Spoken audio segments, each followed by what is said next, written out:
Hello guys, आपका बहुत बहुत स्वागत है आपके अपने channel physics by Hariom sir में। और आज हम पढ़ने वाले हैं फिजिक्स का यूनिट 3 बल एवं गति, फोर्स एंड मोशन। इसमें जो सिलेबस है इसके बारे में आपको बता दूं। इसमें जो सिलेबस है सबसे पहले है गति। गति किसे कहते हैं, बल किसे कहते हैं, तो ये बेसिक है। गति गति क्या है, बल क्या है। और गति में जो है वृत्तीय गति है, आपकी स्थानांतरण गति है, रैखिक गति, कोणीय गति। ठीक है ना। तो सबसे पहले हम समझ लेते हैं जो गति है क्या। गति क्या है, मोशन क्या है। हम गति कहें, मोशन है क्या।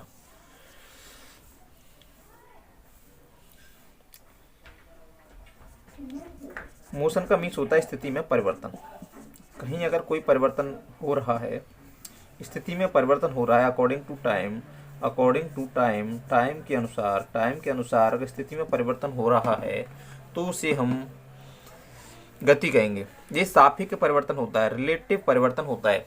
जैसे मान लीजिए यहाँ पर कोई वस्तु रखी हुई है और ये वस्तु जो है इस दूसरी वस्तु के सापेक्ष परिवर्तित होती है ना। इसके सापेक्ष इसकी स्थिति में परिवर्तन हो रहा है तो हम कहेंगे गति हो रही है ना। गति का जो मुख्य कारण है वो है बल।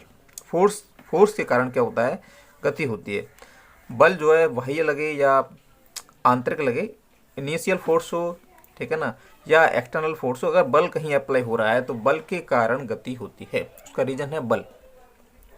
अब इसमें हम पढ़ने वाले हैं इस यूनिट में वृत्तीय गति। तो सबसे पहले हम समझ लेते हैं।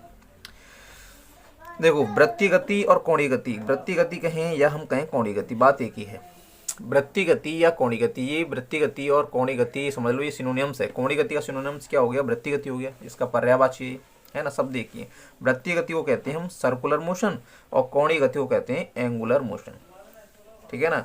ये दोनों बातें जो हैं एक ही हैं। सर्कुलर मोशन कहें हम आपसे वृत्तीय गति या कहें कोणीय गति, ये दोनों चीजें एक ही हैं। सबसे पहले जो होती है वो होती है आपकी स्थानांतरण गति, रैखिक गति, transversal motion, rectal linear motion या लीनियर मोशन। इसका मतलब होता है अगर हम कहीं सीधी रेखा में चल रहे हैं, स्ट्रेट लाइन में चल रहे हैं, स्ट्रेट लाइन की जो भी मोशन है, सीधी रेखा की जो भी मोशन है, वो सब क्या है, वो सभी क्या है, रैखिक गतियां हैं। जिसे कहेंगे हम लीनियर मोशन या ट्रांसवर्सल मोशन, स्थानांतरण गति। स्थानांतरण कहें, रैखिक गति कहें, ट्रांसवर्सल मोशन कहें, रेक्टल लीनियर मोशन कहें, लीनियर मोशन कहें, स्ट्रेट लाइन मोशन कहें, स्ट्रेट लाइन मोशन कहें, ये भी बात एक ही है। ठीक है ना। अगर सीधी रेखा में कोई गति होती है, जैसे सीधी रेखा पर कोई कार चल रही है, कोई कार जो है मूविंग कर रही है, सीधी किसी डायरेक्शन में जा रही है, तो इसकी जो गति होगी वो क्या होगी, रैखिक गति होगी। ठीक है ना। हम पैदल कहीं जा रहे हैं, पैदल सीधे जा रहे हैं, ठीक है, तो ये कैसी गति है, रैखिक गति है ना।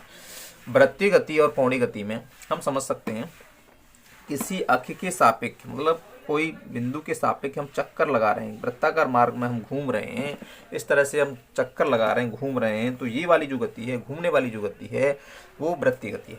उसे हम कोणीय गति कहते हैं। ठीक है ना।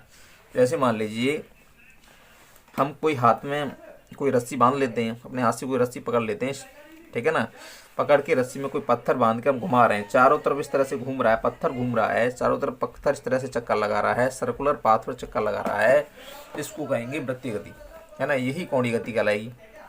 जैसे घड़ियों की सुइयों की गति क्या है, एक वृत्तीय गति का एग्जाम्पल है ना। वृत्ताकार पथ पर चल रही है, इस तरह से घूम रही है, वो चक्कर लगा रही हैं, तो वो कहीं क्या बना रही है, एंगल बना रही है। घड़ी की सुइयां बनाती हैं, नहीं एंगल बनाती हैं।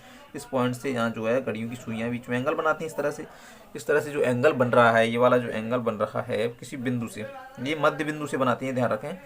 सबसे जरूरी इसमें जो चीज़ है, इसका सेंटर पॉइंट किसी भी बिंदु से, ठीक है ना, चारों तरफ जो चक्कर लगाने की प्रक्रिया है वो वृत्तीय गति है। वो क्या है, वृत्तीय गति है। तो इस अध्याय में हम जो बात करने वाले हैं वो केवल वृत्तीय गति के बारे में बात करेंगे। तो इसमें है आपका केंद्रीय बल। इसमें क्या है, केंद्रीय बल, सेंट्रल फोर्स पढ़ेंगे हम। केंद्रीय बल क्या होता है, सेंट्रीपेटल फोर्स पढ़ेंगे। अभिकेंद्रीय बल क्या होता है, ठीक है ना। सेंट्रीफ्यूग पढ़ेंगे, अपकेंद्रित पढ़ेंगे, क्या होता है अपकेंद्रित, ठीक है ना। और इसकी जो रिलेशन है, रेखीय त्वरण है, कोणीय त्वरण है, ठीक है ना। अभिकेंद्रीय त्वरण का जो डेरिवेशन है, इस तरह से हम इसमें सारी जो है सिलेबस में पढ़ेंगे। चलो आगे देखते हैं। आगे गाइस हम पढ़ने वाले हैं डेरिवेशन। इसमें relation between angular and linear velocity, रैखिक तथा कोणीय वेग में संबंध। रेखीय वेग क्या है और कोणीय वेग क्या है, पहले ये पढ़ेंगे, उसके बाद पढ़ेंगे रेखीय तथा कोणीय वेग में संबंध क्या है। ठीक है ना, डेरिवेशन है। और उसके बाद डेरिवेशन है relation between linear and angular acceleration, रेखीय तथा कोणीय त्वरण में संबंध। रेखीय तथा कोणीय त्वरण में क्या संबंध है। फिर पढ़ेंगे आगे हम सेंट्रिपेटल एक्सीलरेशन, अभिकेंद्रीय त्वरण या सेंट्रल एक्सीलरेशन, केंद्रीय त्वरण। केंद्रीय त्वरण क्या है या अभिकेंद्रीय त्वरण क्या है, इसका एक डेरिवेशन है, ठीक है ना। आगे पढ़ेंगे banking of road of rail, ठीक है ना। बैंकिंग ऑफ रोड हो सकता है साइकिल सवार की जो मुड़ने पर जो गति है, ठीक है ना, उसका डेरिवेशन हो सकता है। या फिर सड़क या रेल पटरी से में झुकाव हो सकता है, रेल जो है जा रही है और उसमें जो झुकाव हो रहा है पटरी में किस तरह से होता है, ठीक है ना, इसके बारे में डेरिवेशन पढ़ेंगे। और इससे आगे जो है अपकेंद्रित सेंट्रीफ्यूगा भी है, इसका सिद्धांत क्या है, सिद्धांत पढ़ेंगे हम सेंट्रीफ्यूगा, अपकेंद्रित कैसे काम करता है, ठीक है, अपकेंद्रित जो है कैसे काम करता है, इसका सिद्धांत पढ़ेंगे। तो ये जो है आपके डेरिवेशन है। और उसके बाद हम पढ़ेंगे इसके फॉर्मूले और उसके बाद करेंगे हम आंक के क्वेश्चंस। तो बने रहिए वीडियो में। लाइक और सब्सक्राइब ठोकते जाओ, लाइक और सब्सक्राइब में कोई कमी नहीं होनी चाहिए, लाइक और सब्सक्राइब ठोकते जाओ। वीडियो अगर अच्छी लग रही है तो लाइक और सब्सक्राइब ठोकते जाओ, ठीक है ना, लाइक और सब्सक्राइब में कोई कमी नहीं होनी चाहिए, ठीक है ना। शेयर करते जाओ वीडियो को, शेयर करते जाओ वीडियो को, शेयर करते जाओ, बहुत अच्छा पढ़ाया जाएगा, बहुत अच्छा, ठीक है ना। ध्यान दो, बिल्कुल ध्यान दो, ये जो मैं आपको पढ़ा रहा हूँ बहुत इंपॉर्टेंट है और एग्जाम में बहुत पूछे जाते हैं, ये क्वेश्चंस कई बार पूछे गए, ठीक है ना। वाइज ये वाले फिगर हम समझते हैं, ये है आपका सर्कुलर पाथ, वृत्ताकार पथ, तो इसका ये सेंटर पॉइंट है। और यहाँ से हम क्या कोई डिस्टेंस हम क्या मान लेते हैं, आर त्रिज्या हो गई, ठीक है ना, ये त्रिज्या हो गई।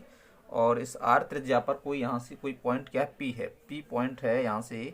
और जो है बिंदु ए से, वो ए से प्रारंभ करता है, चलना शुरू करता है और क्या हो जाता है, वो बिंदु बी पर पहुँच जाता है, ठीक है ना। ये देखो बिंदु बी, ये बिंदु बी हो गया। इस फिगर को समझ लो स्टूडेंट, इस फिगर को समझ लो, लाइक और सब्सक्राइब करते जाओ, लाइक और सब्सक्राइब में कोई कमी नहीं होनी चाहिए। देखो बिंदु ए से बिंदु बी पर, बिंदु ए से बिंदु बी पर जाने के लिए क्या करना होगा, इस बिंदु को यहाँ से यहाँ तक जो डिस्टेंस जो ट्रेवल करेगा ये, ठीक है ना, तो यहाँ पर कोई एंगल बनेगा थीटा, ये एंगल हो गया। और यहाँ से ये दूरी तय करता है, मान लो एस दूरी तय करता है, ठीक है ना, इसको कर लेते हैं एस, ये एस हो गई, ठीक है ना, एस दूरी तय करता है, एस दूरी तय करता है। और यहाँ से यहाँ तक ये एक चाप हो गया, ठीक है ना। इसका वेग अगर लीनियर वेग लिया जाए तो v1 है। और यहाँ पर क्या है, यहाँ जो वेग है क्या हो जाता है, v2 हो जाता है। इसमें जो टाइम लगता है इसमें t1 लगता है, यहाँ टाइम कितना लगता है, t2 लगता है। अब ये समझ लो, इधर समझ लो, इधर समझ लो, ध्यान किधर है, इधर देखो, ये जो फिगर आप देख रहे हैं, ये वृत्ताकार जो पथ देख रहे हैं, इसी का u सारे डेरिवेशन में होने वाला है। ये चित्र जिसकी समझ में आ गया, डेरिवेशन समझ में आ जाएगा, अवधारणा समझ में आ जाएंगी, कंसेप्ट समझ में आ जाएंगे, डेफिनेशन समझ में आ जाएंगी, सारी चीज़ें समझ में आ जाएंगी। तो सबसे पहले हम शुरू करने से पहले ये सारी चीज़ें देखने से पहले एक चीज़ और समझ लेते हैं।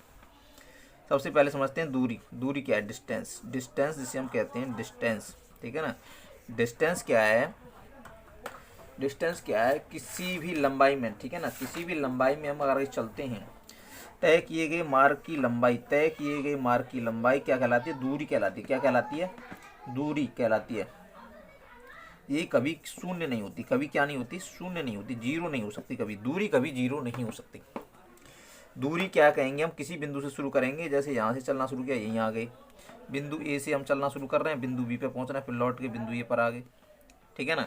अब दूरी और विस्थापन में अंतर समझ लो। विस्थापन डिस्प्लेसमेंट, क्योंकि विस्थापन का इसमें यूज है, विस्थापन डिस्प्लेसमेंट, ठीक है, डिस्प्लेसमेंट, डिस्प्लेसमेंट क्या है, डिस्प्लेसमेंट क्या है वो समझ लेते हैं। डिस्प्लेसमेंट क्या है, डिस्प्लेसमेंट क्या है, दो बिंदुओं की न्यूनतम लंबाई, न्यूनतम लंबाई को हम क्या कहेंगे, विस्थापन कहेंगे। जो न्यूनतम जो लंबाई, ये क्या हो जाता है, विस्थापन शून्य हो सकता है, ठीक है ना, ये शून्य हो जाएगा, ये कभी शून्य नहीं होगा, ये नहीं होगा, ये नहीं होगी, दूरी शून्य नहीं होगी, विस्थापन शून्य हो जाएगा।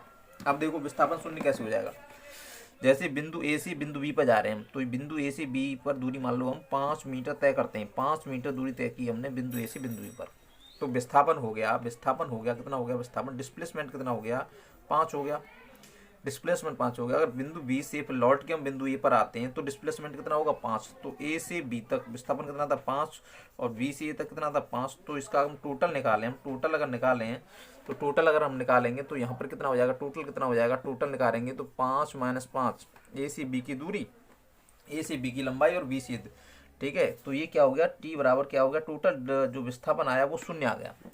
परंतु दूरी यहाँ समझ लो स्टूडेंट्स, यहाँ समझो बॉयज, यहाँ ध्यान दो, केवल यहाँ बहुत अच्छा समझा रहा हूँ, समझ में आ जाएगा, वीडियो को लास्ट तक देखना है, ठीक है ना।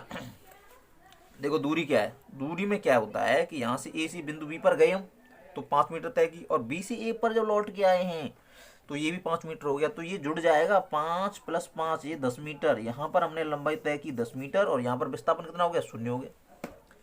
ये नेगेटिव हो सकता है, ये नेगेटिव नहीं हो सकती। ये चीज़ समझ में आई कि नहीं आई, ये चीज़ समझ में आई। चलो आगे देखते हैं। अब ऐसे यहाँ पर हम देखेंगे रेखीय वेग, लीनियर वेलोसिटी हम निकालें, लीनियर वेलोसिटी, रैखिक वेग निकालें, रैखिक वेग अगर निकाला जाए, रैखिक वेग, लीनियर वेलोसिटी निकालें तो क्या होता है, रैखिक वेग, ठीक है। अगर वेग निकालें यहाँ पर तो क्या होता है, वेग बराबर होता है रेखीय विस्थापन, विस्थापन में परिवर्तन बटे समय अंतराल, ठीक है ना। तो रेखीय वेग अगर निकाला जाए तो रेखीय वेग, वेग अगर अल्प समय के लिए हम लेंगे, छोटा सा अगर वेग लेंगे तो इसे डीवी, डीवी शॉर्ट में लिखा जाता है, डीवी लिख लेते हैं। डेल वी का मतलब होता है, डीवी का मतलब होता है, ये गणितीय फॉर्म है, टीवी का मतलब होता है अल्प समय के लिए, ठीक है ना। वेग लग रहा है, विस्थापन में परिवर्तन, विस्थापन में परिवर्तन क्या होगा, डी एस, ठीक है ना, और समय में परिवर्तन डीवी बराबर होता है D S upon D T. ये गणितीय फॉर्म में लग गया, मैथमेटिकल फॉर्म में लग गया, ये समझ लो, ये समझ लो इसका फॉर्मूला, ये फार्मूला हो गया रैखिक वेग का, ठीक है ना। वी बराबर फोड़ा ना, वेग बराबर जो फार्मूला होता है, वेग बराबर क्या होता है, विस्थापन, विस्थापन बटे समय, ये तो होता है नहीं। तो विस्थापन क्या है, यहाँ विस्थापन कितना अल्प विस्थापन है, ऐसा है नहीं, एस हो रहा है तो डी क्या हो जाएगा, डी एस हो गया। समय, समय क्या T1 से T2 हुआ है, T1 T2 हुआ है नहीं, T2 T1, ठीक है ना। तो ये अंतर जो है, अंतर को हम क्या लिख सकते हैं, डी एस अपॉन क्या लिख सकते हैं, डी टी लिख सकते हैं। और वेग को क्या लिख सकते हैं, ये वेग वी है, तो अल्प वेग ले हम, छोटा सा वेग ले हम, तो क्या लिखा है, डीवी लिख जाएगा। तो गणितीय फॉर्म में इसका फॉर्मूला बनेगा डीवी बराबर D S upon D T. अब देखो इधर आगे हमारा रेखीय त्वरण, रेखीय त्वरण क्या है, लीनियर एक्सीलरेशन क्या है, लीनियर एक्सीलरेशन हम कहेंगे वेग में परिवर्तन बटे समय अंतराल, ठीक है ना। त्वरण पर आने, त्वरण बराबर क्या होता है, वेग परिवर्तन, change of velocity upon time taken, change of velocity upon time taken, ठीक है ना। त्वरण यहाँ से निकालेंगे, रेखीय त्वरण हम निकालेंगे तो फार्मूला हो जाएगा, वेलोसिटी क्या, चेंज ऑफ वेलोसिटी डीवी, और टाइम टेकन क्या, डी टी हो गया। त्वरण का फॉर्मूला ये बन जाएगा रेखीय त्वरण। अभी मैं आपको समझा रहा हूँ रेखीय गति के फॉर्मूले, इसी कोणीय गति के फॉर्मूले बनेंगे, ये समझ लो। इधर ध्यान दो, इधर ध्यान दो, ये जो रेखीय गति के फॉर्मूले हैं इनसे ही कोणीय गति के फॉर्मूले बनने वाले हैं। तो स्टूडेंट लाइक और सब्सक्राइब ठोकते जाओ, लाइक और सब्सक्राइब ठोकते जाओ। रेखीय त्वरण क्या है, रेखीय त्वरण, ठीक है ना, डीवी अपॉन डी टी हो गया फॉर्मूला, ठीक है ना। अब इसका मात्रक जो होता है सेम मात्रक उसी का होता है जैसे त्वरण का मात्रक है। त्वरण का मात्रक क्या है, मीटर, क्या है, मीटर प्रति सेकंड स्क्वायर, मीटर प्रति सेकंड स्क्वायर, तो इसका भी मात्रक मीटर प्रति सेकंड स्क्वायर हो जाएगा। डायमेंशन निकालेंगे तो डायमेंशन मात्रक से निकल जाती है। तो लंबाई एल और समय का क्या होगा, टाइम होगा टी, एल टी माइनस 2 हो जाएगा, ठीक है। ये इसकी डायमेंशन होगी एल टी माइनस 2।